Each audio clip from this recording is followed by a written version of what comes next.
आजच्या भागामध्ये आपण गॉलस्टोन्स बद्दल माहिती करून घेऊया। गॉलब्लॅडर किंवा पित्ताशयाची पिशवी ही पियरच्या आकाराची साधारण 4 इंच लांबीची पिशवी लिव्हरच्या खालच्या बाजूला असते।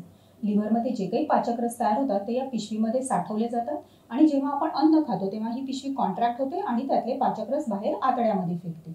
जेव्हा पित्ताशयाच्या पिशवीत खडे बनतात तेव्हा पेशंटला जेवल्यानंतर पोट फुगल्यासारखं वाटणं, उलटी आल्यासारखं वाटणं किंवा कधी कधी पोटामध्ये प्रचंड कळा येऊन वेदना होणं यासारखे सिम्पटम्स जाणवतात।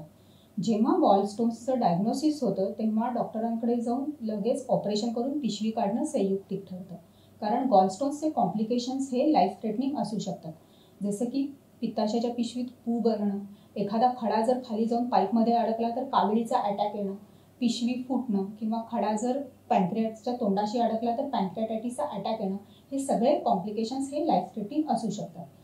फारसे कॉम्प्लिकेशन्स नसताना जर आपण ऑपरेशन केलं तर ते कीहोल सर्जरीद्वारे करता येऊ शकतं आणि पेशंटची रिकव्हरी ही बऱ्यापैकी फास्ट होते।